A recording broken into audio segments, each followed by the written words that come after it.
সূর্যের সন্তানের মা হলো চারু। হ্যাঁ বন্ধুরা, ধারাবাহিকের আগামী পর্বতে আমরা দেখব রূপার চোখের অপারেশন সাকসেসফুল হয়। রূপা বলে, আমি চোখ খুলে সর্বপ্রথম আমার মাকেই দেখতে চাই। এরপর সূর্য সোনা ও রূপাকে নিয়ে দীপার কেবিনেতে আসে।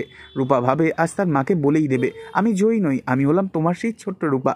রূপা কল্পনা করতে থাকে অনেক কিছু, তার হারিয়ে যাওয়া পরিবারকে আবারও ফিরে পেয়ে। কিন্তু রূপা আচমকাই সিদ্ধান্ত বদলায়, কারণ রূপার মনে পড়ে যায় মিশকার কথা। তাই রূপা চোখ খুলে মায়ের দিকে তাকিয়েই থাকে, কিন্তু দীপা কোনো কথাই বলে না। দীপা বেহুশ হয়ে শুয়ে রয়েছে হসপিটালের বেডে। এরপর দেখা যায় সূর্য, সাক্ষ্য স্যারের মা সবাই আনন্দে জড়িয়ে ধরে রূপাকে। অন্যদিকে দেখা যায় এই আনন্দ কিছুতেই মেনে নিতে পারে না মিশকা, আড়ালে দাঁড়িয়ে। হাসপাতালে আচমকাই ধোঁয়ার সৃষ্টি করে চারিদিক একেবারে ধোঁয়ায় ভরে যায়। সবাই ব্যস্ত হয়ে পড়ে। ঠিক সেই তালে মিশকা দীপার কেবিনে এসে দীপার কেবিন চেঞ্জ করার নাম করে দীপাকে নিয়ে পালিয়ে যেতে যায় স্ট্রেচার গাড়ি টানতে।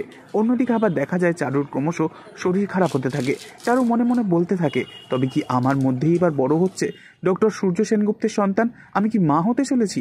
তবে কি মিশকা বাঁচতে দেবে চারুকে? পরবর্তী আগামী পর্ব জানতে অবশ্যই সাবস্ক্রাইব করে রাখবেন। ধন্যবাদ।